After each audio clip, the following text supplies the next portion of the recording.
Hello, everybody, and welcome to the Supernatural Substation. It is Friday, August 4th, 2017, for the dateable people out there.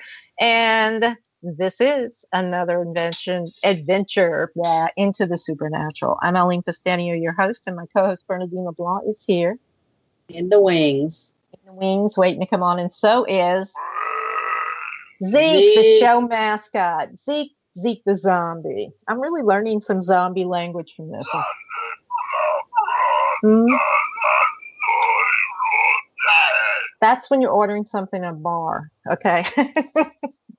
Or if Anyway. you have road rage, that would kind of freak them out. Oh, the ideas. Yeah. Or if I wanted to be really mean at somebody's investigation and just Yeah. in some other part of, wherever. Anyway, yeah, you're back with us, the paranormal party poopers. Because we're going to tell you what not to do. We I know people who listen to the or follow the UFO community and the conspiracy theories and all that other stuff.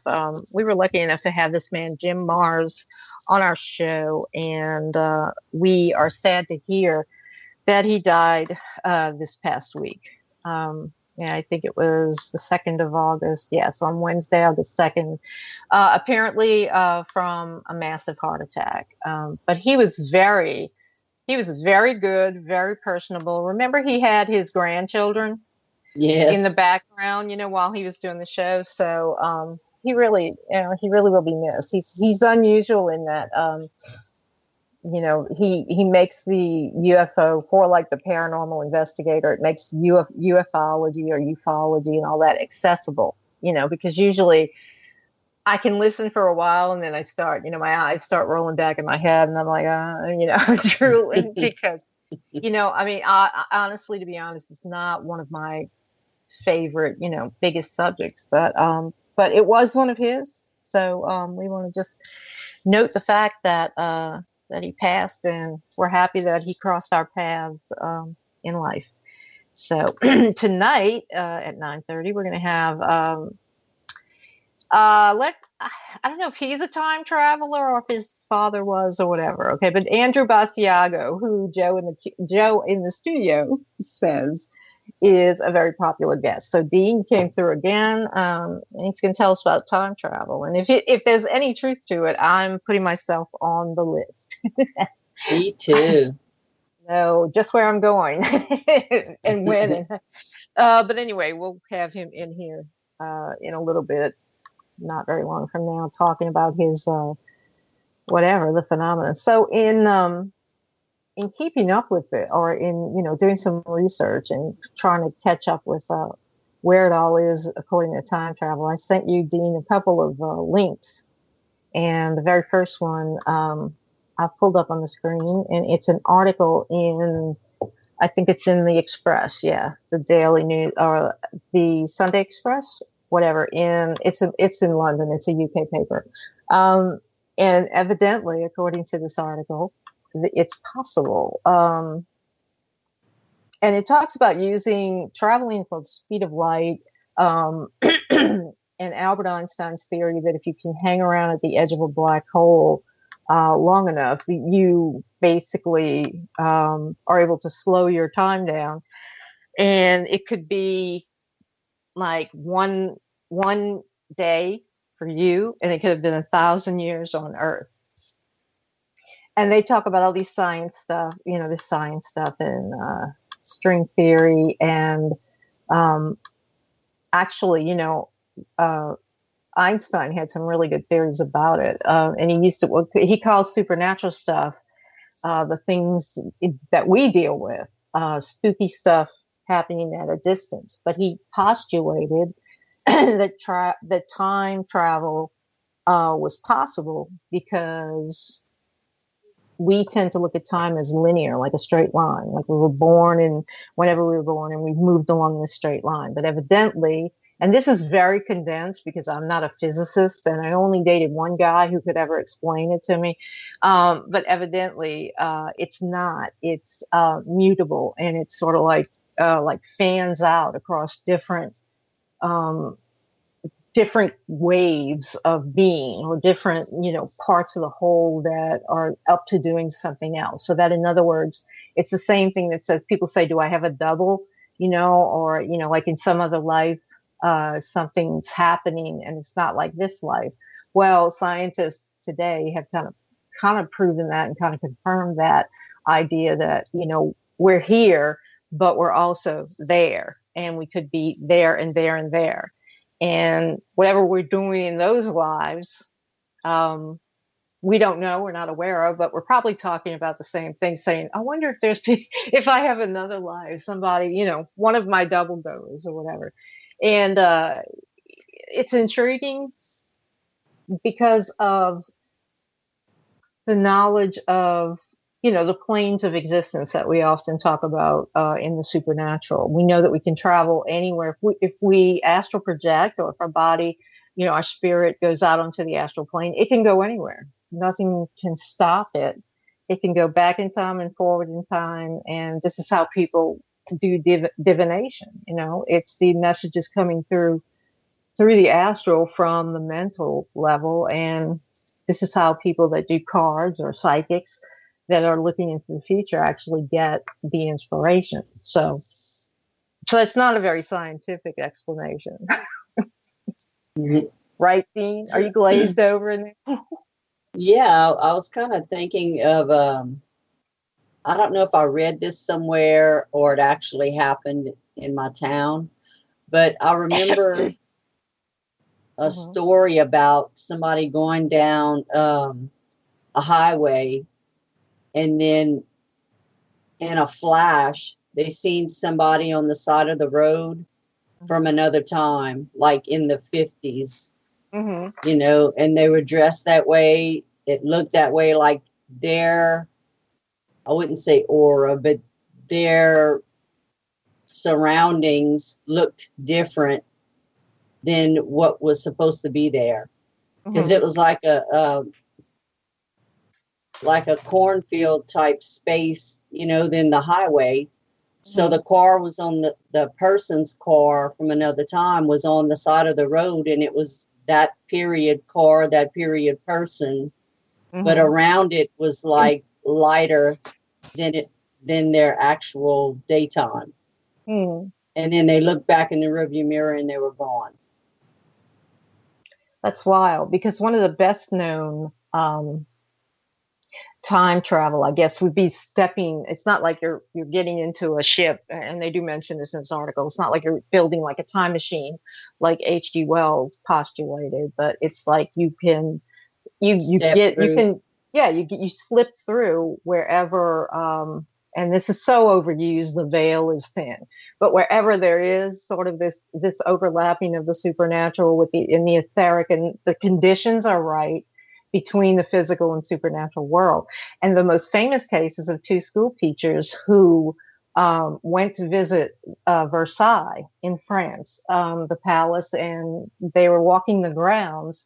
And now nearby, if you know about Marie Antoinette and all this, near to Versailles, she had a little smaller place bed. She called it the Petit Trianon, and she would go there and she would paint and she would, whatever. Well, these women walked. They were walking down. They could see all the modern, people from the modern day around them, and they kept walking on this particular path to go to see the Petit Trianon.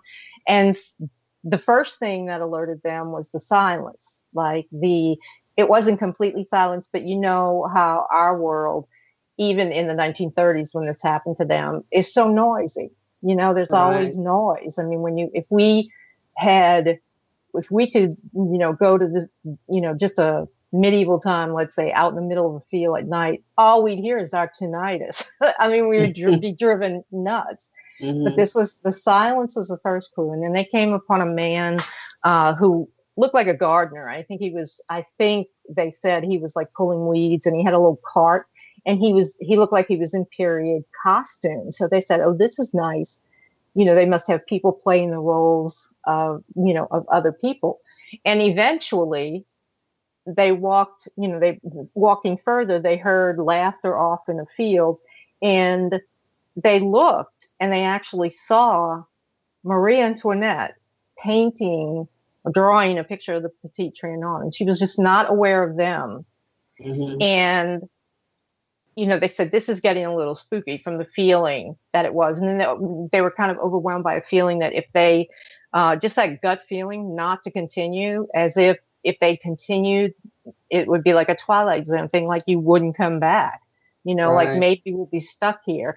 And I could say in France at the time of Marie Antoinette's arrest and all of that, it's just the revolution is not a good time to come from the 1930s, and not Yeah. fit in because you're going to get your head cut off after they study you.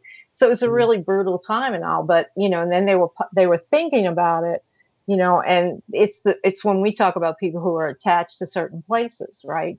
But the energy, like Marie Antoinette was so happy there, and it was mostly for the reason that she could just relax and get away from the court. But the other reason is that she never really felt like she fit in the French court. So she liked to be away from it. And so this was the respite that was given to her by her husband, by the king. And so she had a very strong emotional attachment to it. And it doesn't surprise me. And then these women told their tale, and they told it to a newspaper, and they were all kind of opinions and occultists and all that. I mean, basically what it is a time slip. You want to call it a wormhole, or, a portal, or, whatever, because they went back and walked the same path, trying to recreate it, trying basically to make it happen again.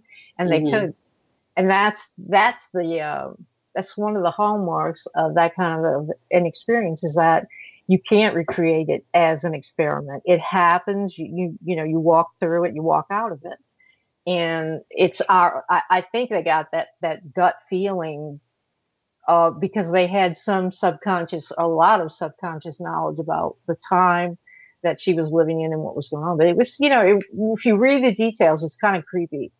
Um, just the whole idea of who she encountered and people walking on the road, and they really thought, hey, this is nice. They got some Hmm. actors out, playing different people. Wow. I was drinking some water. And, there's one other one that involves a haunted location in England, and it's called Mattingly Hall, and I think it's in Sussex. I'm not sure. I've But heard there's about that. Mattingly, the things that go on Christmas Eve and that. Well, there was a woman who lived nearby, in like a village nearby, and she would walk her dog and walk out. And most of the year it's open, but in the winter, well, in autumn and winter, fall and winter, it was closed for obvious reasons, winter in England, but they also did maintenance and stuff like that. But she was used to, walking her dog along, and it was September, so it should have been closed, because what she liked to do when it was open was take the dog and throw the ball around the circular driveway, etc., and just watch him and, whatever, and just take a nice walk. Well, she did what she had the habit of doing, basically, and then she realized it's, what time of the year it is. And it's like, why, she was like, why are these gates open? She said she had a really, like a real sort of hesitant, creepy feeling, but she walked on. And then the dog was catching the ball, so she had to go get him. And she said that she stepped like into this formal garden that was enclosed with like these brick walls. And she looked and she described it as a skeletal looking man. He wasn't a skeletal, but he was emaciated, and his face had a green glow. And he laughed at her, continuously. And the way that he was hanging over the brick wall was like a rag doll. So Ooh. she got scared. Yeah, she got scared, and she took the dog and everything and left. But before she saw him, she heard the rise and fall of voices, the laughter, etc. And then she saw this guy. And then apparently it just left her mind, and she did it once again. She actually went walking past there as the gate was open again, and then she remembered it. But she saw a real gardener in the garden, working in the garden, and she approached him and she said, strange stuff. And he didn't look like he was from our time. And the guy's like, you have no idea what goes on around here when no one's here, which is one of the Oh. the great supernatural things or the great things when you say in the paranormal, it's like what happens when no one's there? It's Hmm. something's happening, but that one kind of stuck in my mind. It's like oh, And I'm it's glad he not didn't. like a residual haunting because they're actually seeing, and Yeah. hearing. Well, Marie Antoinette didn't see or hear the other people, but these two were conversing together Hmm. Yeah, the women were. Oh, you're back in the French one. The women there were, yeah, with the because creepy two. guy. Oh, the creepy guy. It was no. The one woman when she threw the ball like in the garden, and so she had to go get her. The dog got it, and she had to go round him up. It was And basically it's not like a not residual in a place haunting where she because they're usually threw the actually ball, seeing, basically. So, and it was probably because she was and distracted by how hearing. she was feeling. Well, And when Marie she stepped Antoinette into the garden, didn't her see attention or went hear like the to the other left, to people, the but wall on the left, these two and were conversing she together. saw it. She saw But the this guy thing. was laughing at her, right? Yeah, oh, he was So he laughing, and actually yes, seen her with the creepy guy. apparently so. And he was cackling, and if that was me, I wouldn't want him to pull that second leg up Uh, over the wall. But evidently, Mattingly Hall, because you've heard of it, has a really old reputation in England for being a place that's haunted. So, a lot of times people say, "Oh, I want a time travel." I mean, we said it at the top of the show, but really, when you really stop to think about it, would you really? And then you get into all the the guy sort of was laughing at esoteric her, and right? the ethical, like you could change the past, you could go and whatever and do stuff. So and then it may not, then maybe you won't be born in your other life, and you're stuck in some other time. There was a movie called Kate and Leopold, and it was Meg Ryan and oh God, what's his name? The guy that plays Wolverine, Hugh Jackman. He was he was playing a guy who was like the inventor of the lift, the Otis operate the elevators, and he was doing something at one time, and he hit like something hit a wire, and he was blown into modern New York, and he meets her, and then there was some sort of thing about a vortex on one of the famous bridges, I guess the Brooklyn Bridge, I don't know, but and she eventually wanted to go. He had to go back. They somehow got him to go back, and then she followed him, and she shows up. So it's on everybody's mind. Everybody. I mean, we could go on and on. Somewhere in time with Christopher Reeves and Jane Seymour, and he constructs a situation that puts him back in the time of the woman he wants to meet.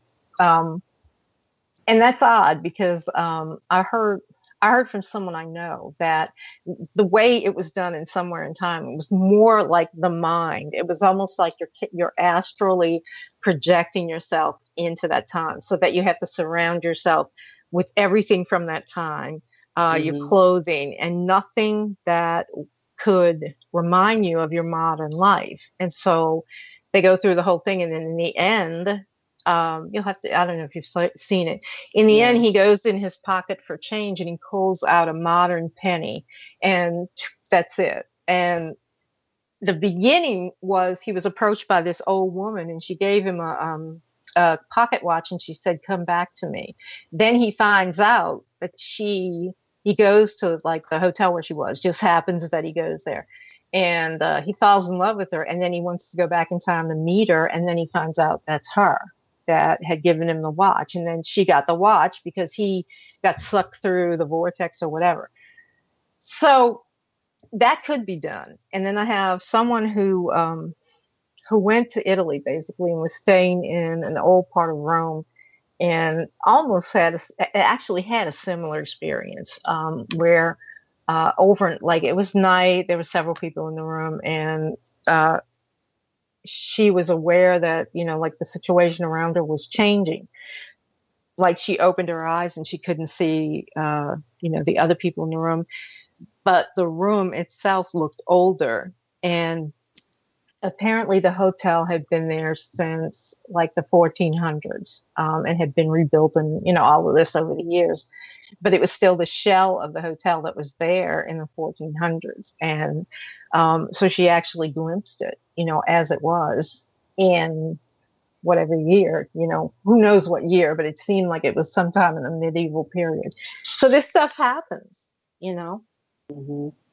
and I don't know if anybody, maybe our guests can tell us Yeah. or explain it a little more. Um, I have a supernatural explanation, and we do. You see, like you said, it's not a residual necessarily. It's not a residual Right. haunting, but what we're feeling, like the two women with Marie Antoinette, they were feeling her overwhelming attachment. Her Marie Antoinette's happiest times were spent there, and so she was connected to that location. And it wouldn't be. I mean, when I read it, and I read it a few times over the years, I really think these women walked into her heaven. You know what I mean? Like Marie Yeah. Antoinette's heaven, a time when she was most happy, most at peace. And, I think that is a good explanation that they happened to step over into Marie Laveau. Can't tell I'm from Hey. New Orleans. Marie Antoinette. Yeah. Hey. Marie Antoinette's own heaven, wherever her spirit is. And, they just sort of walk through her version of it, because when you hear about heaven and they say, oh, the angels and all, but really what happens, at least to your spirit, is you recognize people there.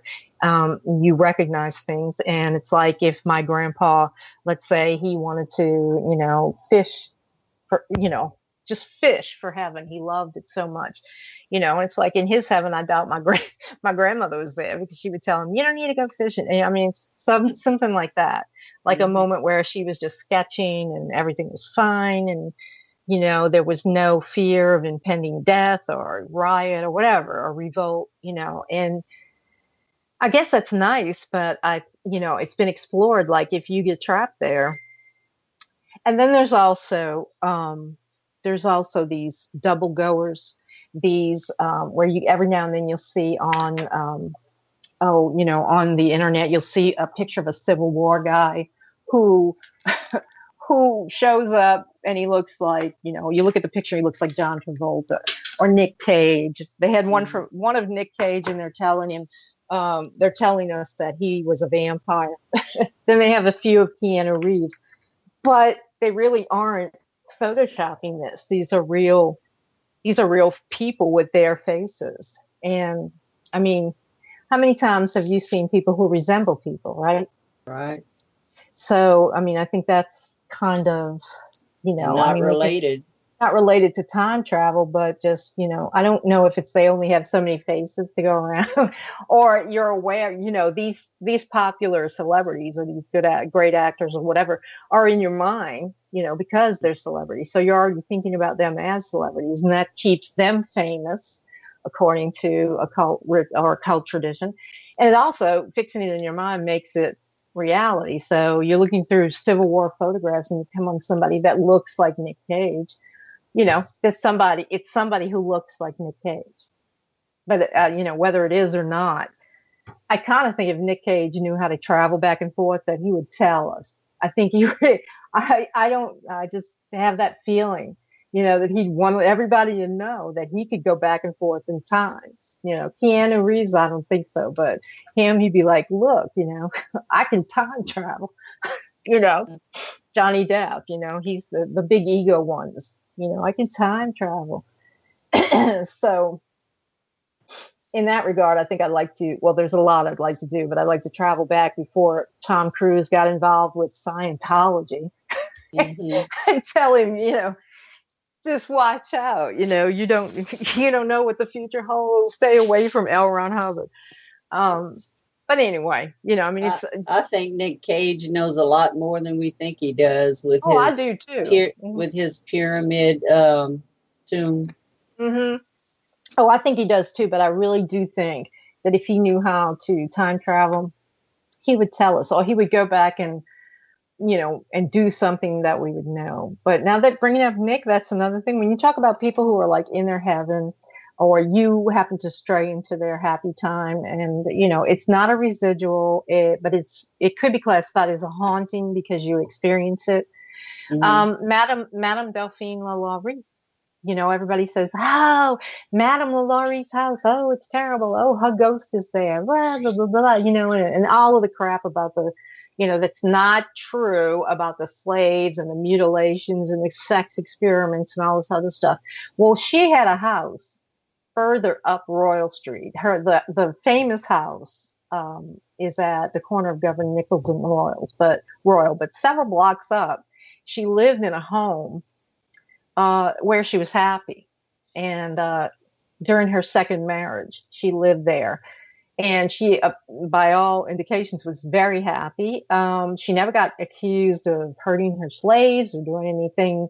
She was rich. And then when the man died, she stayed there several years more before marrying her last husband. But when people say, "Oh, do you think she's in there haunting?" I'm like, no, I think she's down there haunting. Or you may be down there and somewhere else where she was happy. Why would you haunt? Well, I understand the pull of tragedy and things, tragic events, but why would you haunt a place where you were miserable? Why, would you as a spirit linger in that place? Because there's enough of a residual energy to fuel the haunting. And then there's so much that happened after she was in there, after the fire and all that. It's been inhabited by so many other people. No, I don't think she's haunting there. I never have thought that. And it's just in my mind that she would be happier down the other side. And I think that's where she would. I mean, wouldn't you think about it? You're a ghost, and you were alive and you left us, you lost so much in a tragic situation. I wouldn't go back there. No, I wouldn't hang around there. I'd hang around where I was happiest, because in that location where the tragedy happened, there are spirits there that can't leave, that won't leave because so much bad stuff happened to them, right? But because this is an indicator, at least in my mind, the woman is not the guilty, sociopathic murderer that so many people say she is, or that the world thinks she is. I've never believed that because there's no prior evidence really of anything but being, I guess a snobby lady that had money, but I mean, the terrible, and if she was actually there and an intelligent haunting, then she probably would be trying to communicate to people that everything else is BS, Yeah. So, she'd tell the true story. Well, she'd make somebody know it. Anyway, but I mean, that's that. Marie Laveau, she happened to come up in here. How did Marie Laveau get up in here talking about time travel and all? Same thing with her. I mean, she was happy in her house, but she's a different woman than the one that is remembered by history, who is primarily her daughter. So, she is. I'm looking at what you've written, Joe. I don't know if you're listening to us right now, but you should be calling our guest. Maybe we're somewhere in time. We're trapped. We're not. Joe is not there. Trapped. But Zeke is. Oh my God. Hey, Zeke. Time travel. Now, you know who could have done it, or who may have done it? Tesla. Nikola Tesla. Everybody's like, whoa, Tesla. And so am I, because that man, the things that he created came from some other else. I mean, he was not just a human being. Hello. Hello. Joe, I'm sorry. Hello, it's Eileen Pistanio and Bernadine LeBlanc here. I guess we reminded him to call you. Welcome to our show, Andrew. Hi, Andrew. Thank you for having me. Hi. Well, we've been talking about a bunch of examples of time travel and all that other stuff, but I just wanted to bring you in and just read a little bit of your bio. It's Basiago, your last name. Is that correct? No, my last name is pronounced Basiago. Oh, Basiago. And I'm an Italian, and I should know. But I tried to Spanishize Well, it. I'm actually Italian on several other lines, but my surname is Polish. Okay. And Italianized Polish. Um, Joe was telling us, Joe Montaldo is our guy, that you're a popular guest on other shows because of the theories, etc., about your time travel. So I'm just going to read a little bit of your bio, and then we can get Okay. right to the subject matter. Andrew Basiago is a leading figure in the truth movement, best known for revealing publicly his life experiences as one of America's first time-space explorers and Mars visitors. Andy is a lawyer, writer, public speaker, media personality, former U.S. chrononaut, and 21st century visionary. He is also a lawyer. He is a member of the Washington State, Bar Association in the United States District Court for the Western District of Washington and maintains an active law practice in Washington. He holds 5 academic degrees, including a BA in history from UCLA, a Juris Doctor from Lewis and Clark, and a Master of Philosophy from the University of Cambridge. That's great. And we're going to let you go into a little bit more of what is on your bio. For more than 10 years, Andy has waged a truth campaign. So I'm just going to stop there, and I'm going to let you tell everyone about what that's about and how you got to it. Well, I just realized in my late 30s, around the year 2000 or so, that I had been in an exceptional program in childhood. I took stock of the fact that my father, who was an engineer for the Ralph M. Parsons Company, one of the world's leading process engineering companies, and others, had sort of brought me into the cult of intelligence, and that I was present during a very important set of events in the U.S. defense technical community that involved the development of time travel. And I was in active practice as a lawyer, so I was under an ongoing responsibility to investigate my beliefs, and I did. I called people all over the country. I ultimately did 3 major fact-finding trips to New Mexico in 2003, 4, and 8. I ultimately received confirmation from people who had been on the project, including some of my dad's surviving colleagues. I was assisted by an ethicist who had ties to the U.S. Defense Department and military and intelligence community. And I really did the work, and I established that Project Pegasus existed, that it involved the development of different forms of time travel, and that I was a participant in it. In fact, I ultimately was brought into a meeting with an emissary for the executive office of the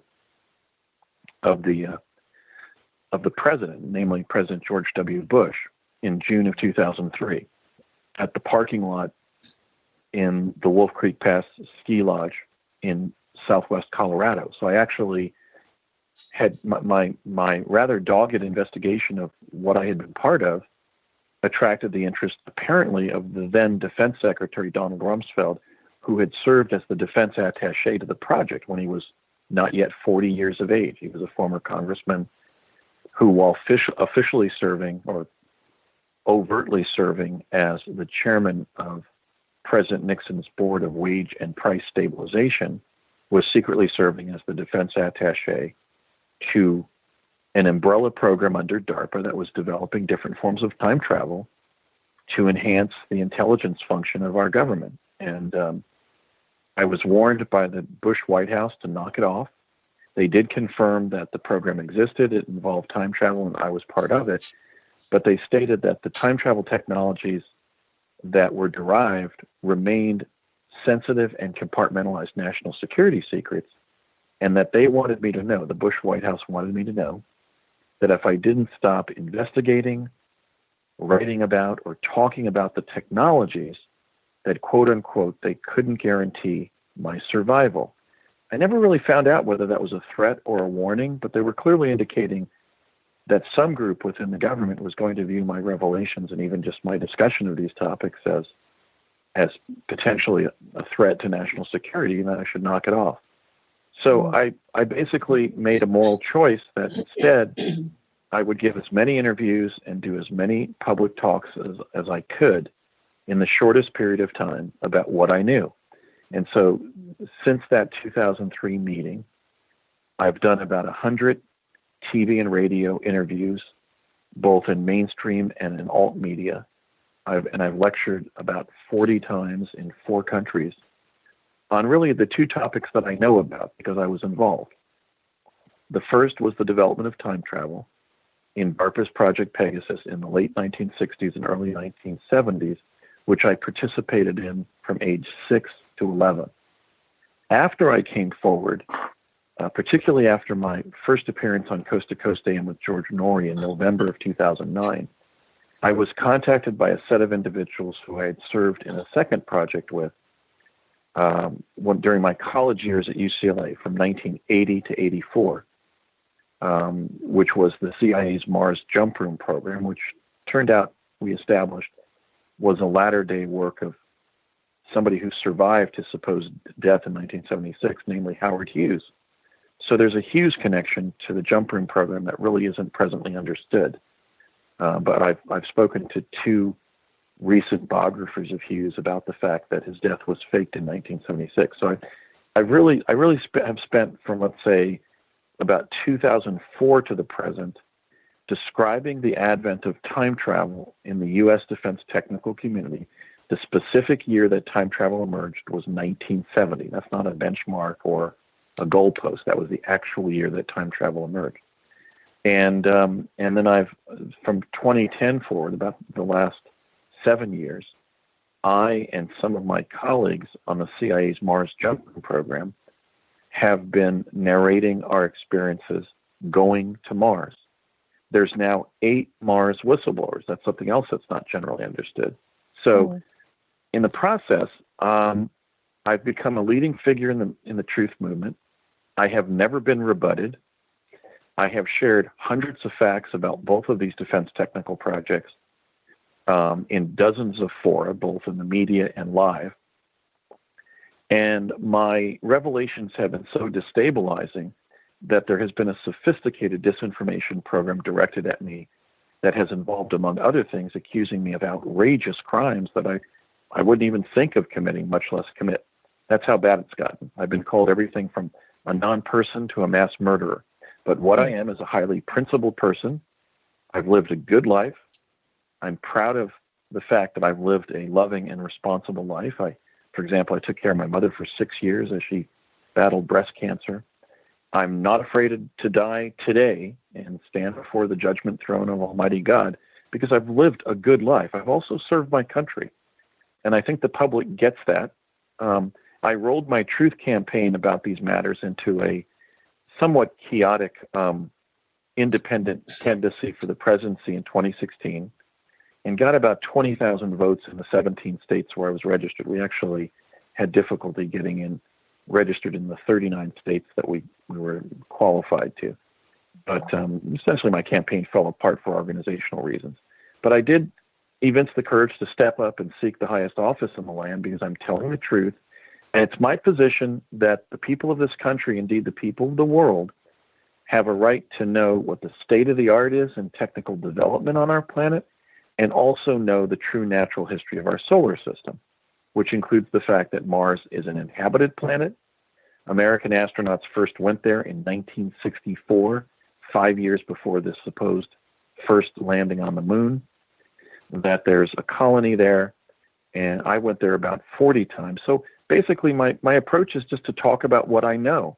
And in the process, I think I've garnered support for my case. In fact, I really have won my case in the court of public opinion. And that's because, I practice what Mark Twain urged, which is always tell the truth. That way you don't have to remember anything. Mm-hmm. So that's my approach. I just tell the truth about what happened to me in both projects and try to explain when I'm speculating or extrapolating from the known facts. And in the process, I have essentially taken down the CIA's time travel and Mars visitation cover-ups. And I'm proud of that. And I will continue to do so because these are important issues to put before the American people. Mm-hmm. How did you get there? let's say Mars, how did you get there? Because when most people hear time travel, it's like they think of, H.G. Wells, you get in a machine, you shoot across space and, Well, there were, whatever you yeah, there were, cross some event horizon and suddenly you're in yeah, another time. So how did you get there? there were 8 modalities of time travel, from psychic time travel involving remote viewing all the way through holographic forms to physical forms.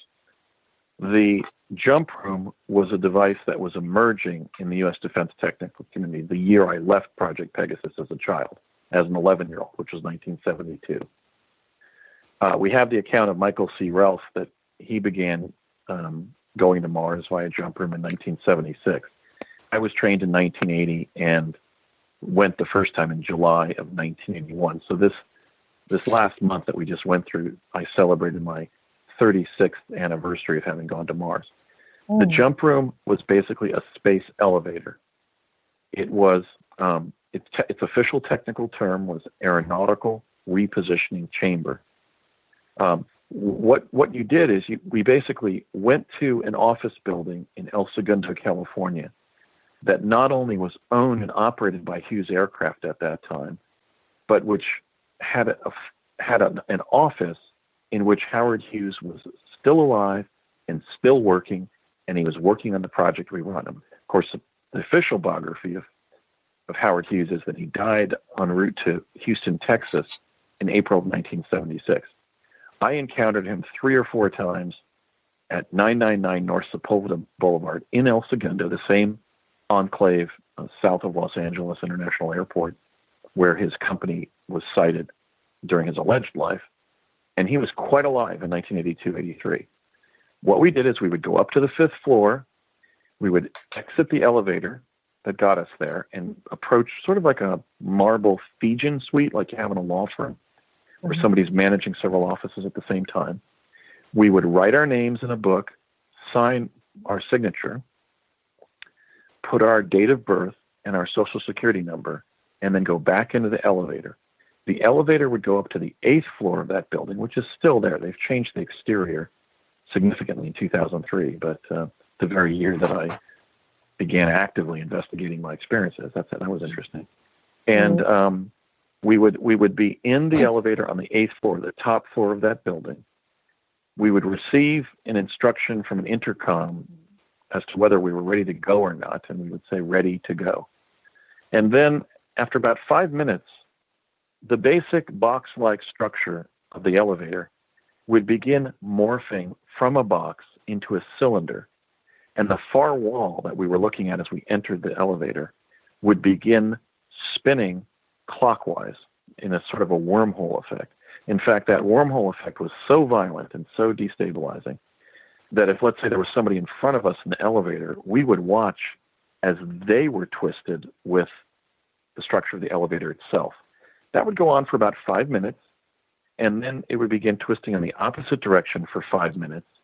And then after about 5 minutes, the far wall would open up as a door, and we would find ourselves in the sub-basement of one of about 7 or 8 U.S. facilities on Mars.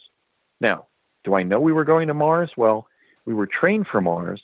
They told us we were going to Mars, and we went off planet. But do I know dispositively that it was the Mars? Well, there was no signage there to tell us that it was, except in one of the structures there. I mean, it was impossible to ultimately know whether it was Mars or some other planetoid.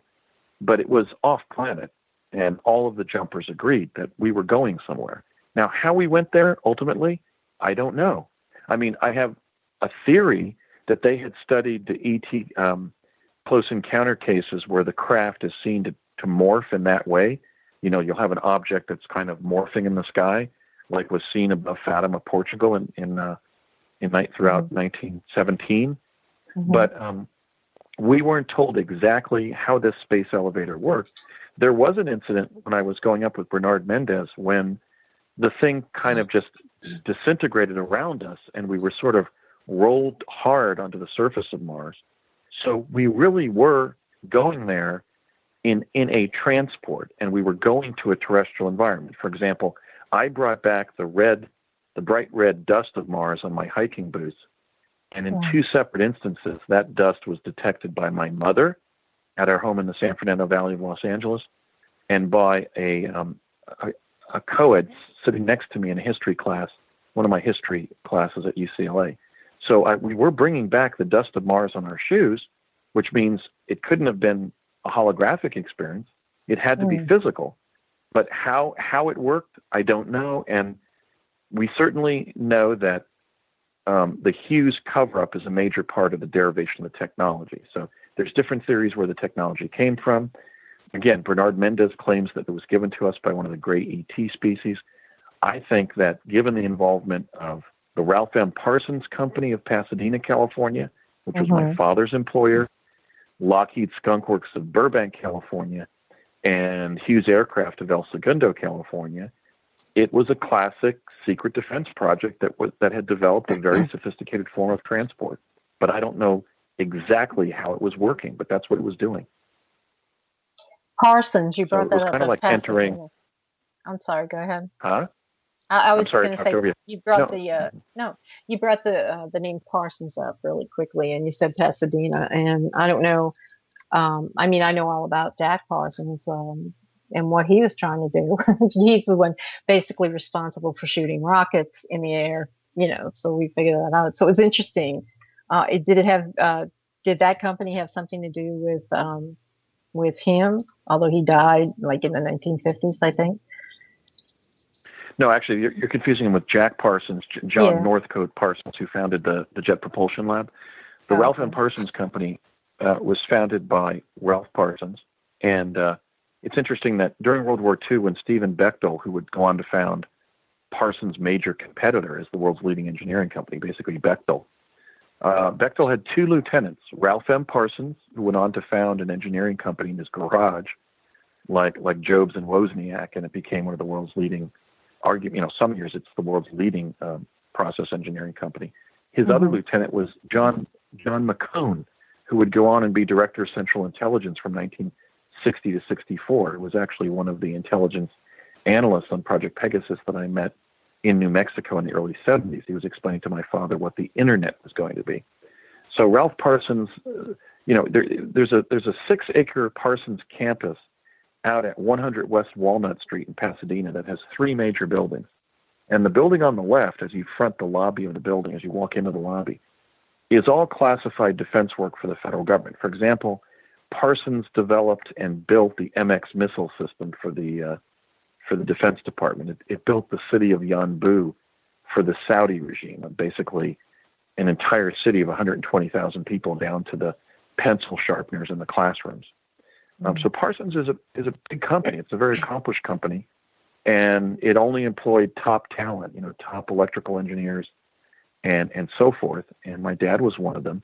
My dad had entered classified defense work in 1952 after the famous overflight of Washington, D.C. by 9 ET or surviving Nazi craft, clocked at traveling at 7,000 miles per hour and teleporting in the skies above our nation's Capitol building. And a couple of months later, he was ordered to leave Okanite Company and report the next Monday at the Curtiss-Wright Aeronautical Company facility in Wood Ridge, New Jersey. And there he designed the metal alloy by which the ramjet was built. So my dad had an extensive resume going back to the early 50s on these classified aerospace, transport type projects. And at the Thomas A. Edison Research Laboratory in West Orange, New Jersey, where he was employed after Curtiss-Wright. He was employed there from 1956 to 64. He repeated Nikola Tesla's teleportation experiments. So by the mid-60s, he was one of the country's leading authorities on Tesla teleportation. He was also had been experimenting with bismuth crystals, and it was 8-sided bismuth crystals that generated the holograms by which the electro-optical devices called chronovisors, which generated moving holograms of past and future events, were based. So my dad contributed to the technical development of the 2 major forms of time travel that became Project Pegasus around 1966-67. namely Tesla teleportation, where you jump through a Tesla device and enter a vortal tunnel that tunnels through the fabric of time-space. And then the other major form of time travel is chronovision, where you stand on a stage and a hologram is brought around you, and you instantaneously go to that location. Typically, we were going to the past rather than the future, that the device is tuning in, that's being holographically emitted in the laboratory. So I was brought into those activities initially with jumping through the Tesla device at Curtiss-Wright in the winter of 1968 is the best date that I can give it. It was definitely my first grade year, which was 1967, 68. But I think it was into the next, early 1968 in that first grade school year. And we arrived in Santa Fe, New Mexico in several seconds. My dad requisitioned a state automobile, and we drove up into a meeting with one of the most prominent Manhattan Project physicists, Dr. Harold Agnew, when he was then the director of the weapons division at the labs at the Los Alamos National Laboratories. Agnew would then become director of LANL in 1970, and we had extensive contact with him when Project Pegasus was really in fully fledged amplitude in the 1970, 71, 72 period. Agnew was, he had done everything in the Manhattan Project. He was at the squash courts during CP1 when they did the critical pile, the atomic pile at the University of Chicago. He was in Los Alamos and Alamogordo when the bomb was designed and tested. He was the American out of all the people in the serving our country during World War II to take the nuclear trigger for the Hiroshima bomb from Los Alamos, New Mexico to the island of Tinian, so it could be put aboard the bomb that was dropped on Hiroshima, Japan. And he followed that bombing in a chase plane called the Great Artiste, and was actually the physicist who calibrated the magnitude of the Hiroshima explosion. So he was really, in a sense, the quintessential Project Manhattan physicist. Well, Harold, it's not a surprise, was the individual that the U.S. Defense Department trusted with its emergent time travel program. And this is part of the secret history of the Los Alamos physics community. That at the very time they were always doing press releases and letting the Soviet Union know and China know the magnitude of the new nuclear weapons that they were building under the guidance of Dr. Edward Teller, they were secretly developing a time travel capability. And I was brought into it for different reasons, that they needed children for different purposes inside the project. So I was cosmically privileged to be present when time travel emerged. And when I took stock of that fact, I thought, my God, I can't go to my grave not talking about what was achieved. It was possibly the greatest technical feat of the greatest generation. More significant than space travel, more significant than the computer revolution. And because most of the participants were mid-career professionals when it was underway in the early 70s, by the year 2000, I realized most of the participants, including my late father, were deceased. And if I didn't speak out, this would possibly be lost to the government itself, But I would have these strange conversations where I would call one of my dad's colleagues. I found, for example, Joe Conason at age 90, which was one of my dad's colleagues at Parsons, and he denied what I was saying for a half hour. And they said, Andy, what are you going to do with all this information? And I, about the teleportation devices, chronovision, and so forth. I said, Mr. Conason, I'm going to write a book and try to get a feature film made. And this is a verbatim quote of what one of my dad's colleagues at Parsons, who was on the project, said to me. He said, a book, a movie, nobody on the outside knows about that stuff. So, next time you drive past Parsons in Pasadena, look over and appreciate the fact that that's the defense contractor that gave the U.S. government time travel.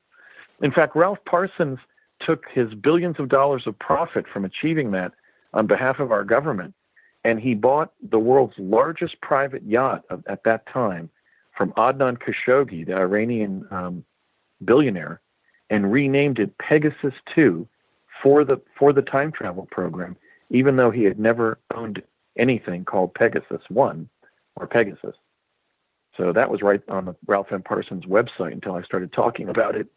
But so, this is significant because we're running out of options to really protect our global civilization from our outmoded technologies. And I think that Tesla teleportation is going to be a major part of the world that we'll be inhabiting and that our children will inhabit. I agree with you because they're beginning to talk about it openly. And usually when the government or somebody, related to the government or up there in the upper echelon begins to talk about it, they've already done it. They already know. I mean, they're talking about colonies on Mars and all this other stuff. So, I mean, I could go on, but I want to bring Dean. I know you've got several questions, so I'm going to just take a step back, and Bernadine, you can just go ahead. Well, I was kind of thinking when you were saying, how you went into that room with another person and it went 5 minutes one way and 5 minutes the other way. First thing I thought of was nausea. Like a carnival ride, Yeah. It was utterly nauseating. And I'm proud that I had a cast iron stomach and did not vomit during a single of my 40 round trips, but it was extremely nauseating. And if we were, now when we first started going in 1981, my group, Mars was relatively distant from Earth in its 26-month cycle around the sun, and where it goes back and forth closer to Earth and then away from Earth. So the time in the jump room, those 4 cycles I described, were within the limits of a 20 minutes of, wormholing, so to speak. As Mars drew close to Earth around 1983, 84, it ended up being an 8-minute time inside that wormholing process, with shorter epicycles within that 8-minute ride. But it was utterly nauseating. And so my point there is, when the distance to Mars was longer, we had to honor or enforce a protocol where we usually went by ourselves or one other jumper.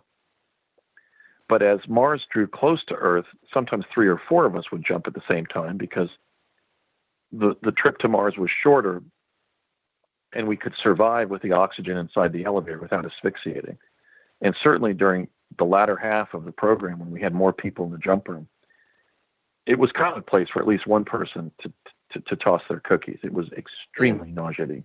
It was at least as nauseating as the barrel dropout ride, where you're in the barrel and it starts spinning and the floor drops out. And it was extremely difficult not to throw up.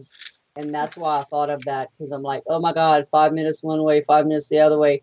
And I was just wondering if you guys had to wear certain gear. No, we were actually we were dressed in our street clothes. We did bring a handheld respiration device on our first jumps, but I learned that I was able to breathe unassisted on the surface. Mars does have oxygen in its atmosphere. You get the sensation that you're getting as much oxygen as, let's say, you'd get at about 14,000 feet above sea level on Earth. In fact, we were taken up to I guess it was Mount Baldy. It was one of the really high mountains in Southern California, just to see if we could deal with 4,000 or 5,000 feet of altitude. But it was really difficult to breathe.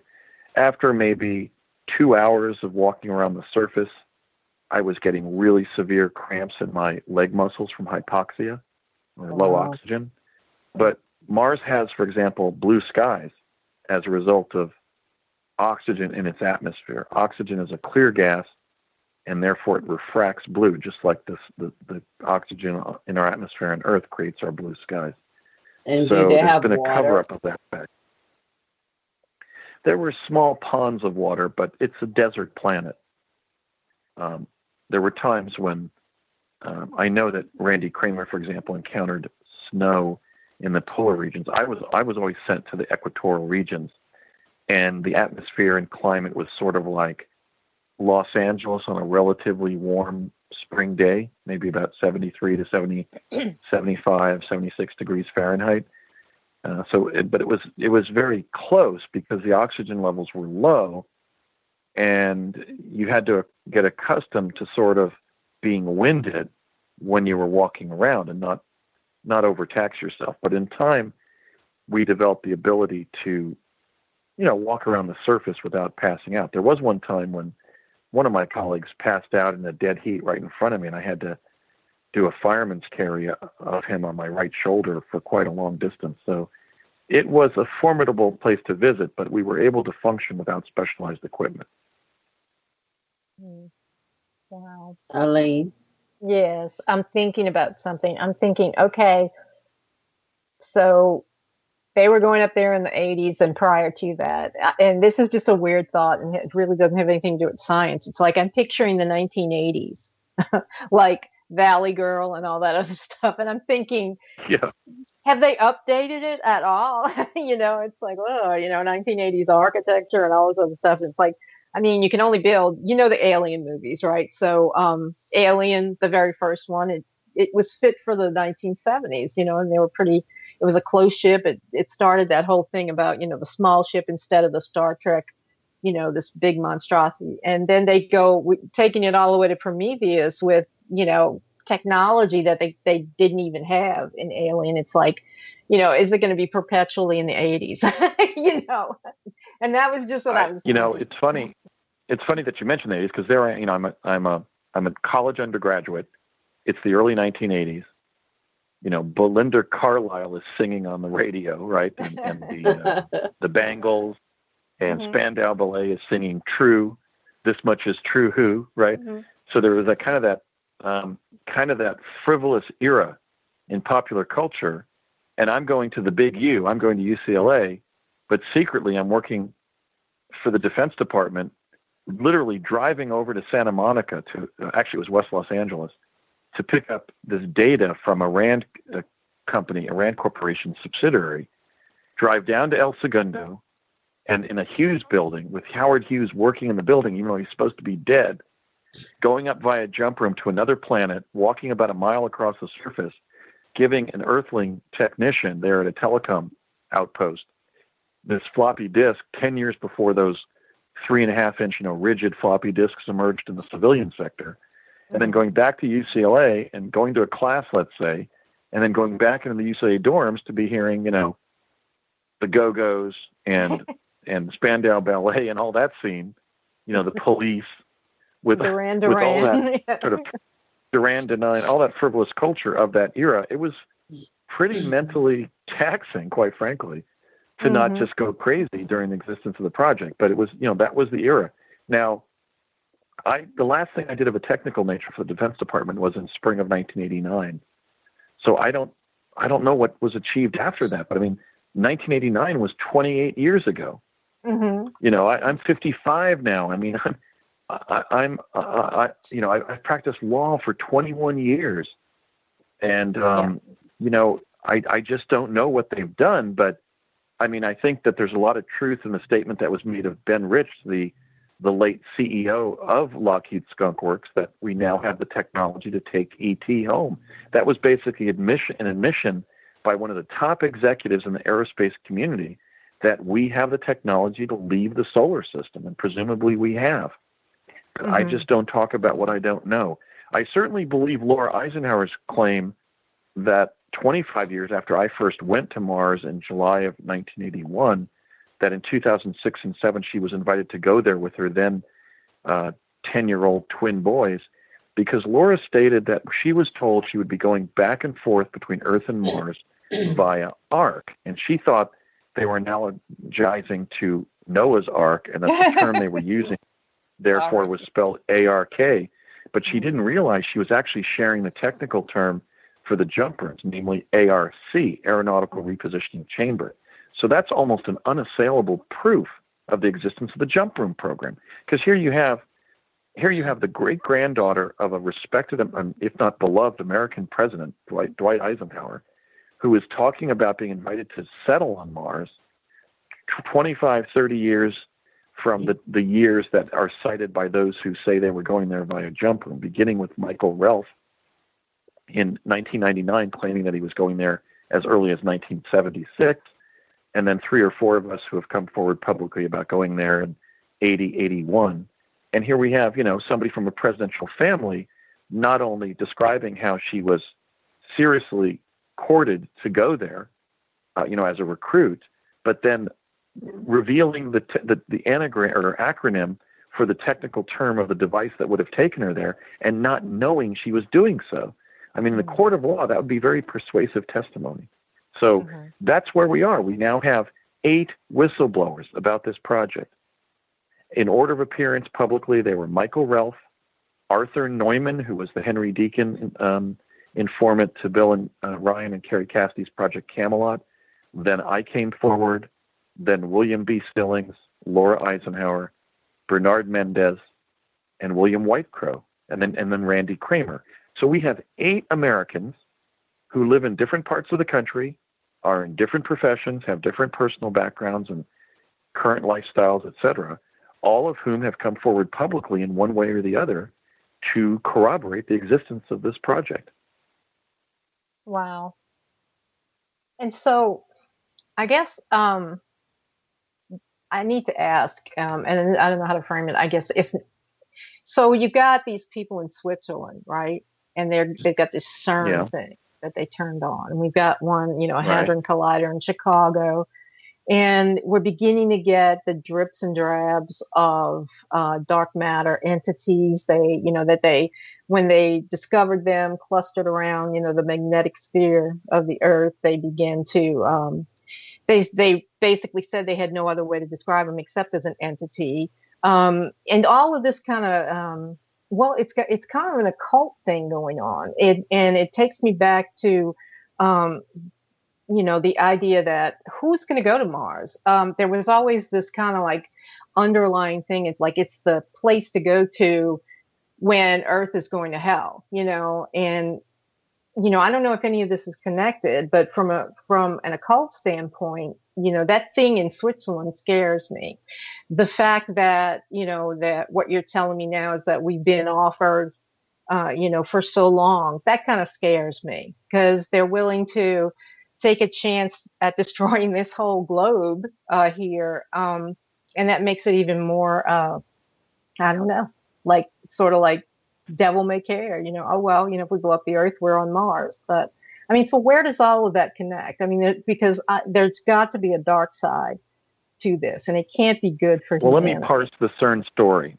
The initial things we were learning about CERN in Switzerland is that they were accessing adjacent dimensions adjacent to this one.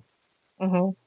Project Pegasus was doing that regularly by the early 1970s.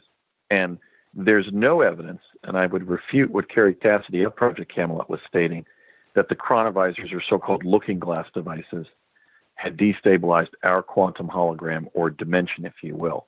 However, we then learned from CERN that they were trying to artificially propagate a black hole.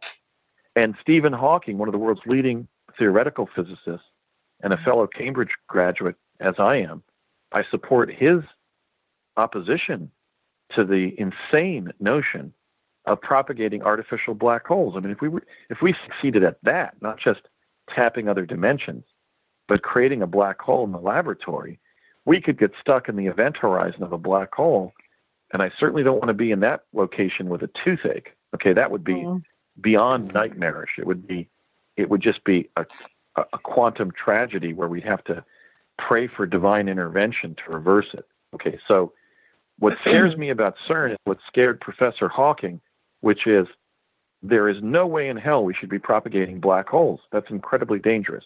Mm-hmm. Now, there's numerous dimensions in the multiverse. In fact, one estimate indicates that if all of the dimensions in the, or so-called timelines, parallel realities, parallel universes in the multiverse could be expressed as a number, and then that number was written in 12-point type, like Times New Roman, that number itself would stretch physically for 130 million miles. So it's virtually an infinite number. Now, that means there's a lot of resilience when you move between adjacent dimensions, as I was doing fairly regularly as a child in Project Pegasus. So that's not as destabilizing as it was made out to be. But the notion of propagating black holes was just complete scientific negligence. Mm-hmm. Okay, so that's what I'm concerned about. Now, the occult dimension, I mean, Mars was being considered, and we were given the reasons for the existence of the jump room program. There were three major programmatic reasons we were told. One was to create a sort of an extraterrestrial defense regime protecting Earth from threats from space, not just hostile ETs, but asteroids and so forth.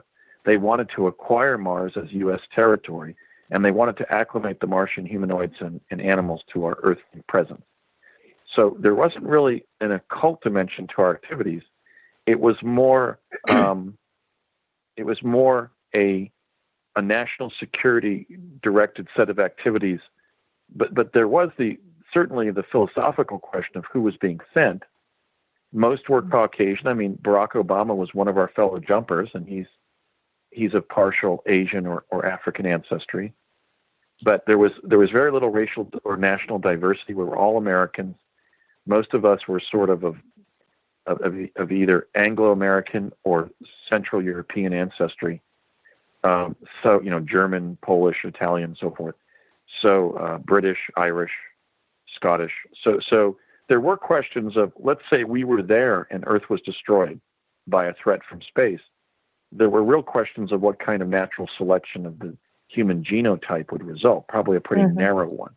Mm-hmm. So that's why in 2010, Laura Eisenhower and I issued a statement saying, look, if we're going to start putting human beings on other planets and inevitably force a selection of genotypes, let's do it intelligently and put people on all the planets that we're putting people on that express the greatest genetic diversity of the human genome, because that's the most adaptive pattern for the survival of the human genome.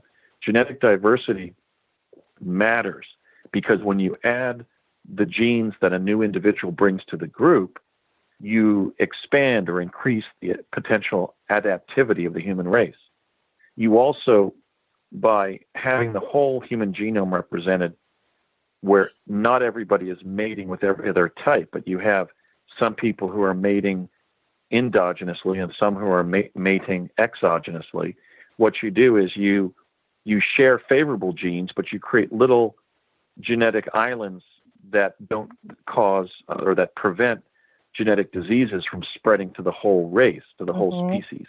Mm-hmm. So we should be thinking, since we're putting human beings from Earth on other planets like Mars, the non-genocidist, non-racist approach is to really engineer genetic diversity into who's on that planet at any time. We should have everybody from a Swede to an Australian Aboriginal represented so that if there is a catastrophe on Earth, the remaining individuals who could procreate and replenish the human race on Mars would be as genetically diverse as possible. That's a real ethical issue and biological issue that we should be thinking about. That's why Laura and I issued that statement. We don't think, however, that there was any occultic or racially supremacist thinking in who they were sending. They actually had a different set of criteria. They were looking, for example, for people of high intelligence, high cooperativeness, lack of egotism, an orientation to nature, and kind of the things that you would select space cadets to have, people who you would be sending to another planet. So, but there wasn't any evidence that they were trying to promote white racism or any kind of ethnic supremacy within the white race. It was simply a space program. Wait. Yeah. Okay, you see every time I see one of those Ancestry DNA commercials, I'm not a conspiracy theorist, but it's like, no way in hell am I going to send my DNA in, okay, to wherever the hell it goes. Because even without the information you're giving here, do you want the government having your DNA? I mean, that's controlling population. They're looking for who to breed out, who to die out, and maybe not. They're doing that anyway. Now that they've mapped the human genome, I'm saying that because we could have a catastrophe on Earth when there would be X number of astronauts on other planets, we should be approaching the question of locating human beings, for example, on colonies on Mars, in a way where there would be maximum genetic diversity rather than some artificial selection for particular genetic types. That's not only a racial equity issue, it's a biological sustainability issue, because we would want maximum genetic diversity. Now, what's interesting, however, is that, Ignatius Donnelly, who was a U.S. congressman in the mid-1800s, in his book, Atlantis, the Antediluvian World, he indicates that the 7 Aryan root races were the Celtic, the Germanic, the Slavic, the Italic, the Greek, the Persian, and the Indian. And there's some evidence that those 7 ethnic groups, or races, if you will, within the human population, are the ones that descend from the human beings from Earth who were going to Mars and bringing Martian genes back. So there seems to be a Martian genetic vestigial group in the human population today. And we really have to ask, did the CIA know that, and how and why were they recruiting particular individuals? For example, it's claimed that male pattern baldness is a Martian trait. It's claimed that red hair and green eyes, like Regina Dugan, one of our fellow jumpers, had, is a Martian trait, literally keyed to the predominantly rust red and greenish rocks of Mars. So, as a form of camouflage and natural selection for camouflage. So there may be literally a Martian genetic component within the human genome that they did know about and that they were selecting. I think it's conspicuous that of the single female in my training group of 10 teenagers, 9 male, 1 being female, that Regina had rust red hair and green eyes. That has been identified in the sort of occult Martian literature as a genetic vestige of Martian ancestry on Earth. So, so there are issues of, I wouldn't say occultism, but of esoteric knowledge that we don't really know whether or not they were informing the program. But I wouldn't be surprised, CIA being the massive intelligence gathering institution that it is, I wouldn't be surprised if there was some knowledge of who they were selecting based on some kind of genetic marker, what have you, that we had some kind of Martian genetic inheritance. I wouldn't doubt that at all, but I still don't think it was being governed by either occultism on the one hand or notions of racial survival or supremacy on the other. They were selecting bright young people that they wanted to send who could deal with it emotionally and do what they were asked and be astronauts. But I tend to use the term chrononauts because time-space devices rather than just space machines and rockets and so forth were being used. So we were really chrononauts rather than astronauts. But so I mean, those are all good questions to ask. I just don't think it was on the minds of people like Thomas Stillings, who was an operations analyst for Lockheed, who was one of the sort of the schedulers and managers of our participation in the project.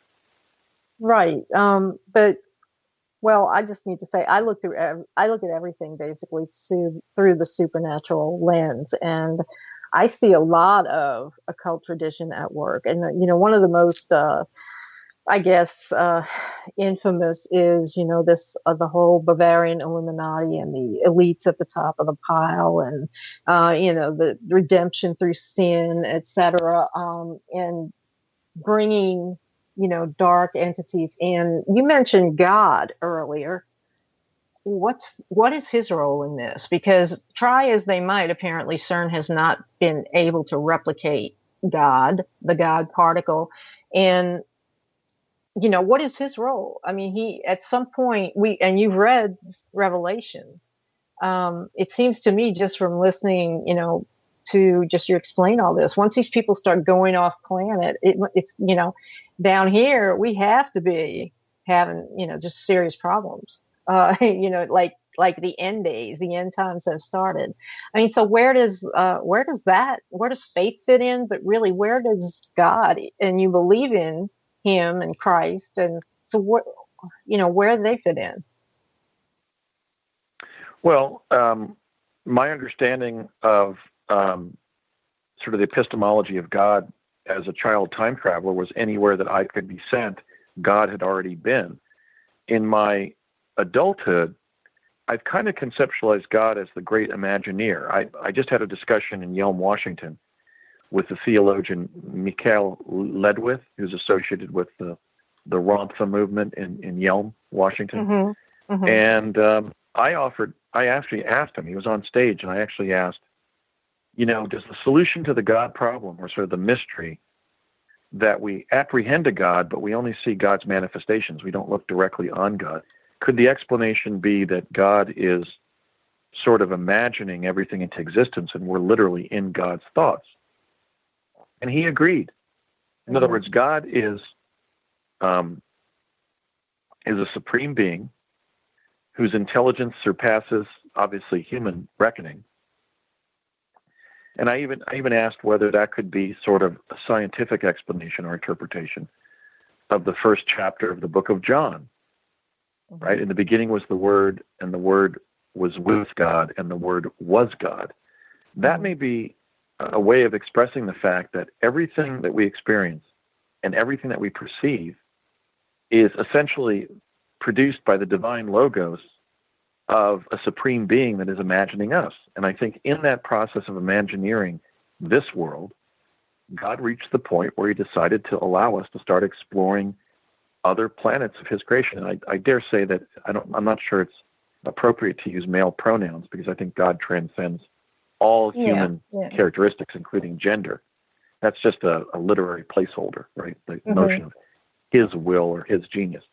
But I do believe in a personal God, and that's how I conceptualize it. And for me, quite frankly, as somebody asked to time travel in childhood and then to go to another planet when I was only 19 years old, 20 years younger than the Apollo astronauts tended to be, to go to the moon, God was basically somebody that I leaned on for support, because I was in my life, I've been asked to do mighty things, and I had to get in that space that sort of like test pilots get into, where you realize you may do something for your country where you lose your life. And if you don't have strong faith in God, it's hard to buck up and deal with that. So for me, God is sort of my refuge and my strength. So I am a believer, but conceptually, sort of as a Roman Catholic who became, one part Buddhist and one part Hindu, because I do believe in the doctrine of reincarnation. I think that we're just in one of our lives where one of the experiences you can now have is to leave this dimension as a time traveler, or to leave this planet as an interplanetary explorer. And that's just, we'd have to fathom the thoughts of the Almighty to determine why the Almighty decided to change the script and allow those things. But the significance of my role in society is simply to say, look, these things have been done. We can't talk in terms of time travel maybe being achieved sometime in the future, or when we're going to go back to the moon. We've been on Mars since 1964. I was permitted to read a 4-inch dossier of documents gathered by the French External Intelligence Organization about the Martian humanoid civilization in the summer of 1980, when I was being trained for Mars, with some of my fellow trainees, including Barack Obama and Regina Dugan, who would go on and be president of the United States and the first woman to direct DARPA, the 19th director of DARPA, Regina became. And we were asked to read that dossier and derive our thesis as to whether the Martian humanoid civilization represented a threat to our Earthling civilization, did not represent such a threat, or it could not be determined. And one of the anecdotes in the French intelligence documents described how in 1964, 2 NASA astronauts crash-landed on Mars via rocket. The Martian humanoids agreed to rescue them and then reneged, and they perished. That indicates that in 1964, not only did we reach Mars with American astronauts, but we were already in remote communication with the Martian humanoids. How did that come about? Okay, but that was one of the anecdotes in the French intelligence dossier that we were asked to analyze.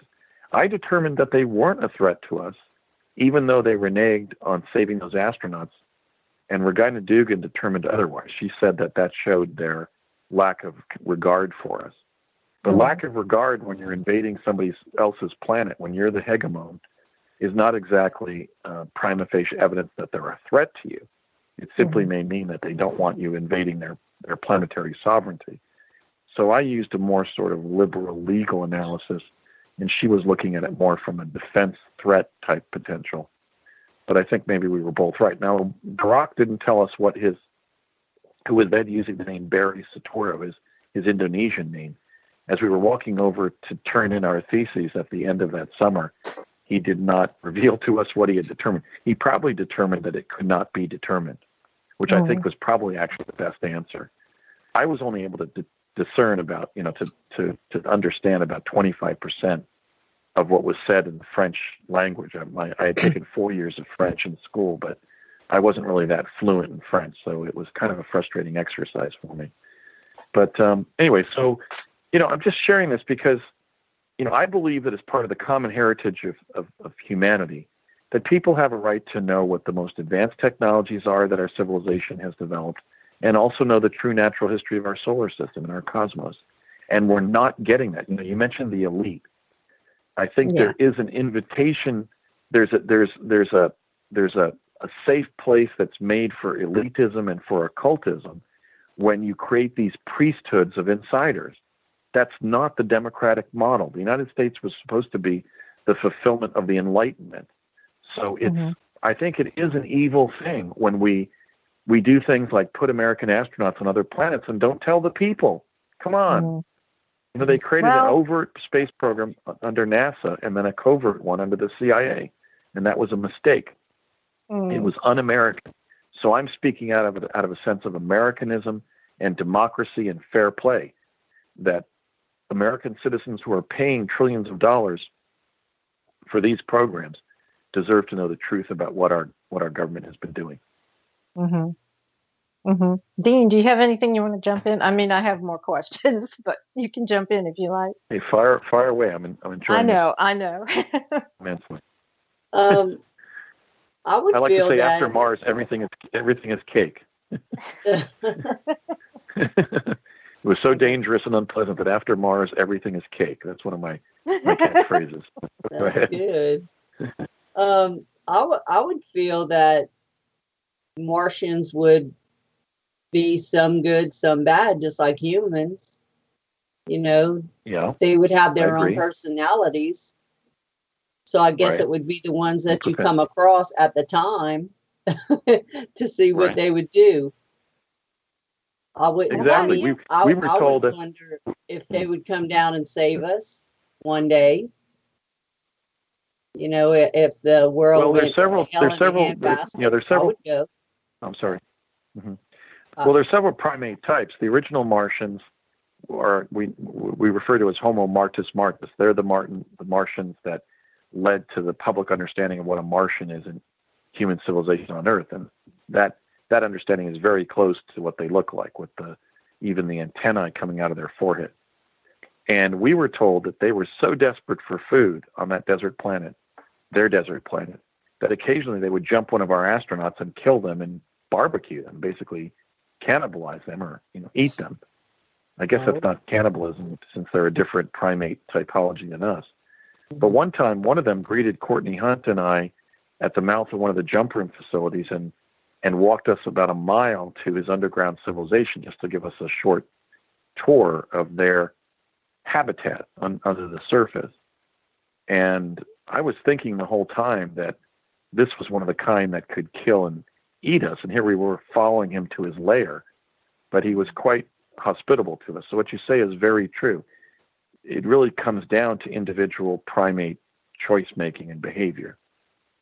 And so there were dangerous and, there were malevolent and benevolent beings on Mars, just as there are in human society on Earth. And so we want to bring human society to Mars, because man is flawed. We're spirits trapped here in these physical bodies, and we're flawed. And we don't need, even though it exists, we don't need evil to tempt us to do bad things. You get enough of us with one thought, and we do bad things. That's, the reality of physical reality and being trapped here. If I don't know why I would want to export that to any of the other planets or any other system or anywhere. You know, I simply don't.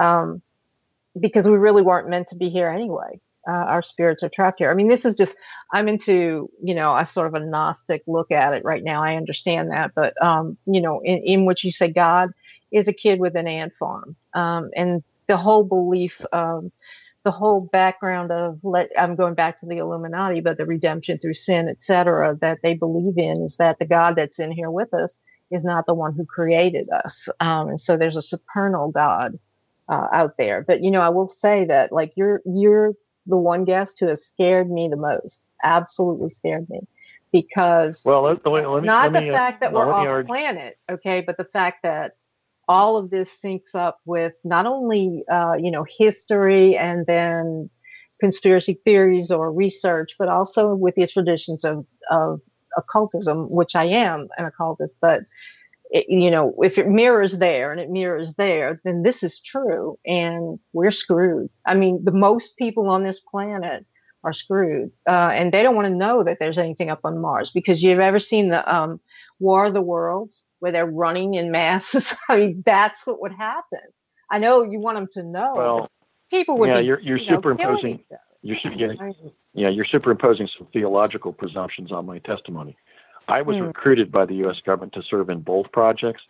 I'm not an advocate of the notion that we should put human beings from Earth on Mars. I'm a whistleblower that it's been going on. Okay, so I'm not trying to advocate that position. I'm sharing history rather than I don't mean to pin that on you. I'm just saying in the general, apparently what they, you know, they that you're observing too, it seems to be a goal, you know, to take, you know, the better of us or whatever. And it's so sci-fi that even if you told anyone, they'd say, you know, like Alex Jones came out and said there's a child sex colony on Mars. And Barack Obama was there. That was from Robert David Steele, formerly of CIA, who I was in email communication with, and it's a bit of a red herring story there. I showed in my paper, The Discovery of Life on Mars in 2008, which was sort of like what I could derive from NASA images. And I didn't share my experiences because they were still blocked in my mind and would surface in 2010 when I was approached by some of my fellow jumpers. But in that paper, I showed that a ravine west of the home plate plateau is choked with several hundred bodies. They can be seen to be both male and female. The men are dressed in sky blue shirts and pants, and the women in sky blue dresses that reach to about mid-calf. They are quite dead, and there's even one location where a large serpent can be seen slithering across this morass of bodies. And I speculate in my paper that this could be a place of ritual human sacrifice, an open-air cemetery, or even a genocidal killing field, a la Nazi Germany, Cambodia, etc. And Robert really didn't release that story. He was speculating that we have to start asking whether the disappearing people, especially children, are being taken off planet, which I think is a salutary point to propose. I saw no evidence of that when I was on Mars in the early 80s, but again, in this natural history work I've done with NASA's images, I did find this large morass of dead bodies. So we should, and that, by the way, that finding has been in the public domain for 9 years, and I haven't been contacted by a single government official, military official, police authority, Interpol, anybody, journalist, activist, lawyer. Nobody Andrew, of any kind of moral authority. Well, you know why? They just want to make you sound like you're crazy. And if they, I mean, I'm sorry. Well, it's just, I'm not being like that. I am the glass half empty. I'm a Scorpio, right? I want to go to Pluto if I'm going to go anywhere. But it's just like, you know, they let everyone talk, and in there are voices of truth. But everybody seems like they're crazy. It's like, oh, they're crazy. All these theories, oh, blah, blah, blah. And just last week, we heard that NASA appointed a planetary protection manager. And they were laughing about it, saying, oh, you know, if little green men come down here. That's not what I heard. I heard a planetary protection manager, you know, and I know there's stuff out there. I know it's not just Martians either. There is Right, something right. trying to get into our reality to destroy us and enthrall us forever. So that's why you're like the scariest guest that I've ever had, because it's all true. No, I mean, I It's think the like, oh my implications God. of what I'm sharing, are Yeah. serious, but I think we have to be careful about any kind of a esoteric overlay, because I was dealing with, space physicists, engineers from those aerospace contractors, and program managers. And primarily, we were there to establish an extraterrestrial defense regime. We've now got 8 whistleblowers. I would present my whistleblowers against any of this kind of completely disinformation-based release of information that NASA and the intel agencies periodically put out. And quite frankly, I don't believe anybody believes the government anymore when it lies about this stuff. The information is so sterile and unbelievable at this point that I have great traction for example, when I share my time travel or Mars visitation experiences before live audiences, I frequently, when I do a poll at the end of my talks, I might have a room of 40 or 50 people in which one person raises their hand that they don't believe me. So my truth campaign about these 2 topics is prevailing. And I think as I become better known as a public figure, the whole world's ultimately going to know. That's already happening. About 300 million people have heard my time travel account. Just through my interviews by Jaime Maussan in Mexico City, my Mars experiences were brought before 50 million Latin Americans. So the genie is out of the bottle. The U.S. government cannot continue to lie about these programs. But I do agree with your concerns. I do think that, we have to view those who would come here from outer space as all of the above. Just like when we go into the ocean, we might have a benevolent interaction with dolphins. We might have a neutral interaction with some fish species that doesn't bite us. And we might have a malevolent encounter with sharks that do bite us. And then you might Or have like kill an us. esoteric encounter with Cthulhu, right? Out in the Pacific. I mean, Yeah, I then don't you may know. have some encounter in the Pacific I'm that you not don't know joking, but what there's the origin something of it is. down Yeah. there, right? Yeah. Because 95% of the world's oceans are unexplored. Okay. And I always say, we're going to get Godzilla. Oh, yeah. Yeah, it's going to be Godzilla because it's Fukushima. Oh, there's stuff But, in that ocean that we don't know about, that's oh, for sure. yeah. It's And I still don't to want be to, and, discovered. and, So my and point is, mankind. yeah, So we can handle that. Mankind, we can't handle, building, I don't know, salt domes and well, stuff don't collapse. I mean, I'm an optimist we have because, such as bad- Winston Churchill said, it's the best alternative, right? So yeah. I try not to look at these formulations from a pessimistic or defeatist worldview. I mean, we have to cope with reality. And one of the realities is that we live in an inhabited solar system. So I think it's good that we've now are exploring the rest of the solar system, because ultimately I think knowing is better than not knowing. But I do agree that it's not such a great thing that we're spreading human race from Earth to the rest of the solar system before we even have a functional civilization on this planet. I mean, Right. for example, we have these technologies to leave the solar system, but do we have a civilization that treats things like food, shelter, healthcare, education, and employment as basic human rights? No. Mhm. We're in a world of atomistic competition that Adam Smith would rave about.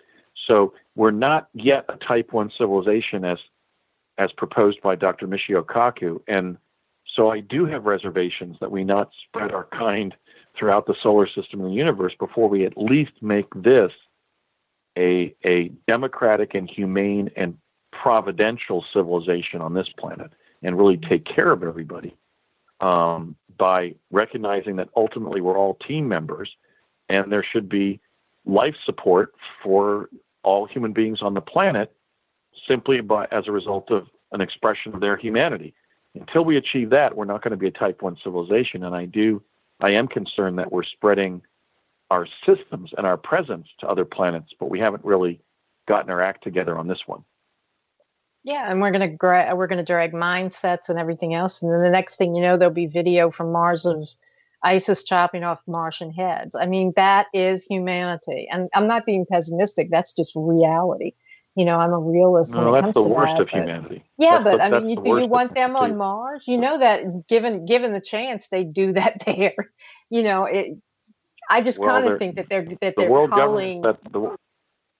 Go ahead. Well, the world governments that are contesting them aren't putting ISIS genocidists on Mars. They were putting small.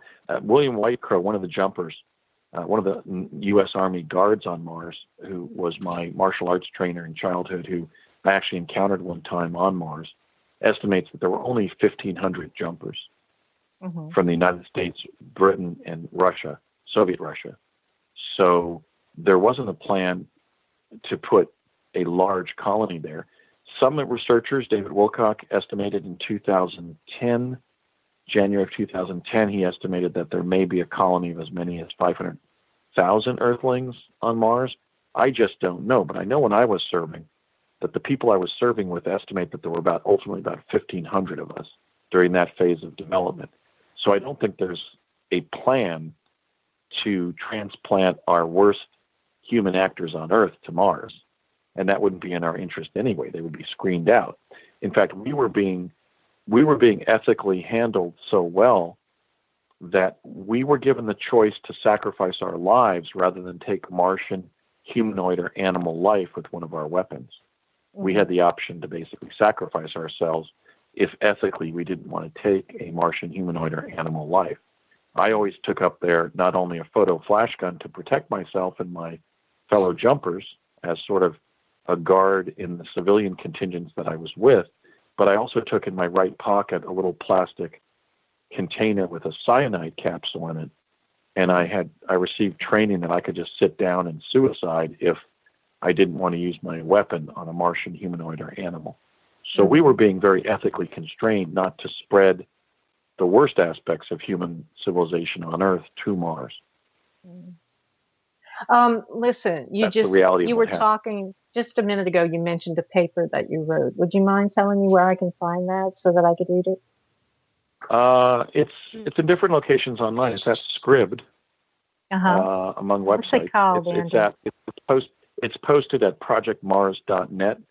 It's called the Discovery of Life on Mars. It was the first paper to show images of life forms, including humanoid life, on another planet.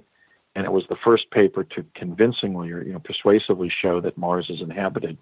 It was prioritized as so important that after quantum access, which is the use of time travel to access things from the past and future and bring them to the present, after quantum access developed in the early 1970s, as a 10-year-old in 1971, I was permitted to read my future paper that I would write when I was 47 years old in 2008. So it's been known for decades in the U.S. intelligence community as the first paper to show that Mars is inhabited and to show images, not just textual claims of life as we understand it on another planet, indeed the planet that every 2 years comes closest to Earth. So it's kind of viewed within, and has been for decades in the U.S. intel community as sort of the origin of the species of the exoplanetary reality that we now find ourselves in. Dean, I'm going to pitch it to you, and I guess we're coming close to like 10 minutes or so, but I'm going to let you ask your question. I have one more question. What is your thoughts on human hybrids, alien hybrids living here on Earth? Well, I had the privilege of editing a paper by Dr. David Jacobs, which was the third volume of the Fatima trilogy that Anomalist Books published, that Patrick Weege at Anomalist Books published, which was 2 studies plus a collection of papers in the third volume by Joaquim Fernandes and Fina Dermata, who were the 2 Portuguese historians that the Catholic Church gave access to the Fatima, the church records of the Fatima incident that had been kept since 1917 in the Fatima Sanctuary in Fatima, Portugal. And I was very impressed by David Jacobs' professionalism, his high intelligence, and his tendency to look facts directly in the face and arrive at defensible conclusions, which he certainly did in his paper for that third book, which was called, in the trilogy, called Fatima Revisited, which is a collection of scholarly papers.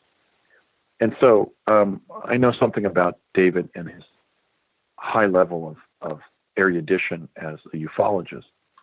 You know, it's his conclusion that there's a specific raison d'etre for the ET contact experience that's emerged over the last several decades, and it's to basically hybridize ET genes into the human genome on Earth.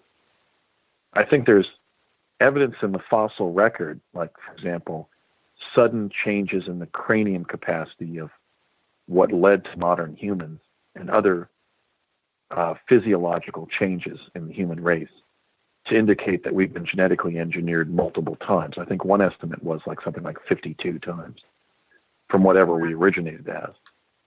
So I basically accept David Jacobs' conclusion that hybridization of the human race as it now exists with ET genes is probably going on. I don't know if it's the sole or primary function of the contact experience.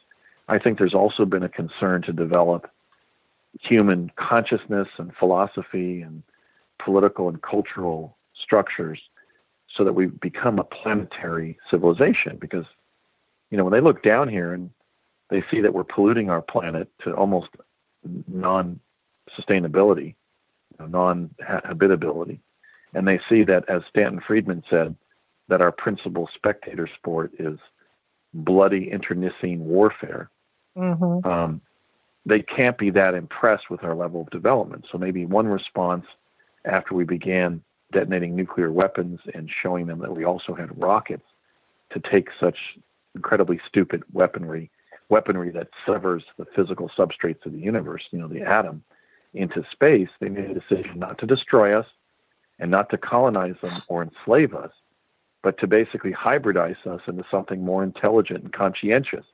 If that's going on, maybe that's a natural function of the universe. It certainly raises issues of our sovereignty as a species in this planetary context, and is obviously fraught with danger and with potential oppression. But especially since most people report that their ET contact experiences are not voluntary and involve stealth and suspension of their volition and fear and so forth. Okay, so, but I would come almost up to an endorsement of the David Jacobs view, because, for example, I don't know if you've been noticing it, but certainly in some of the 20-somethings that I've been interacting with on Facebook, who I don't really know personally except through their photographs of themselves and what information they might send me in a private message or in a post. Andrew, I'm sorry. I'm going to have to break in. We have like 1 minute left. I want to hear that. Well, what were you saying? I think there's some, just to finish that point out, I think there seems to be physiological evidence that hybridization is going on. Look at all these 20-somethings with eyes that are about twice the size of our eyes. So that could potentially be an ET genetic input. So I think it's, while it sounds crazy, it's something that we really need to examine as whether that's sort of the principal thrust of the ET contact experience is hybridization of us, of our progeny. Well, to say that it disturbs me is an understatement. I don't think I'll sleep tonight. Somebody now finally frightened me. But anyway, it's been amazing having you here. I'm going to follow all the links and to the books, etc. And, I wish you would come back again and we could just discuss it more. But thank you very much for coming. I'd be happy to, yes. Yes, great. Thank I have to finish my book. The paper's out there, but I have to finish my time travel and Mars memoirs, which I'm dedicated to doing now. And that's the period that I'm in right now. So, and can you give us your website? Can you give us your website? So I would direct your listeners to my Facebook groups, Project Pegasus. We just topped 18,000 members just yesterday for my time travel discourse. And then my Mars Anomaly group is now at about close to 14,000 members. That's Mars Anomaly Research Society. And its sister websites, Lunar Anomaly Research Society, which is maintained by Brett Colin Shepard and Karen Christine Patrick, and also Time Anomaly Research Society, which was founded by my friend Louis Michael Reinhardt. So there's sort of a family of Anomaly Research Society groups on Facebook where we're carrying forth the research. I'm going to go and find those I think probably, pages.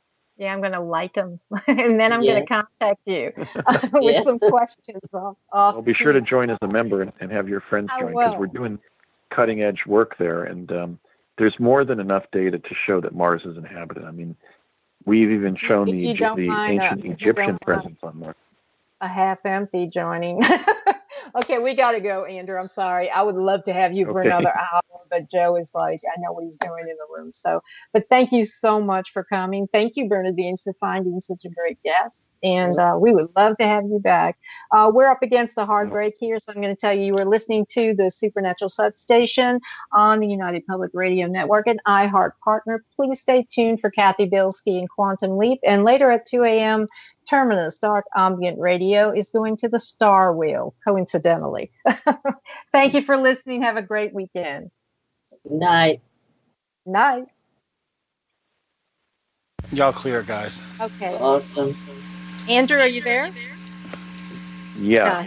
Oh, you are? Okay. Thank you so much. I'm sorry we squeezed in everything we could. I didn't mean to cut you off. I just wanted to let you know. No, I'm happy. I hit my mark tonight. I was mentally clear and articulate. So thanks for having me on, and I think I hit my mark tonight. I feel good. Yeah, you did.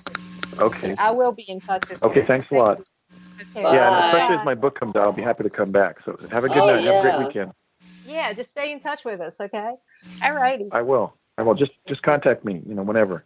You have my number I'll go now. to Facebook when I get off of here. Okay, so thank you. Have a good weekend. You got it. Watch out for those Joe. Martians. Yeah. Okay. I will. Bye-bye. Bye. All right. Okay, Dean. I know you're ready to bug out. Yeah. Joe, you there? What you She's doing? a bug. She's a bug. Bugging out. Kathy, is that you? Hello, this is Mary Olson. Mary Olson. Hello, how are you? Here, Joe's got everybody on the phone. I'll talk to you later, Dean. Thank you, Joe, and I'll talk to you soon. Okay. Good night. Yeah, hello. Do I have the right number for Kathy's show? Actually, you do. You were just coming in at the end of the last show. They were just they weren't on air. They were just wrapping up in the queue. That's all. Actually, I was looking for Kathy. There she is, right there. Actually, let's go ahead and drag her into the conversation. Yeah, you're right in the spot. We're just running a couple minutes behind today. The girls had Andrew Basiago on, so they've been yapping away for a little while. No worries. I just thought I had called the party. That's all. You caught him right at the end. Hey, Kathy. Hi. Am I the late one or what? No, no. Actually, I'm the late one. You're fine. Your guest is with us, and everybody else is out and doing their thing. Awesome. This is Mary. Hi, Kathy. Hi, Mary.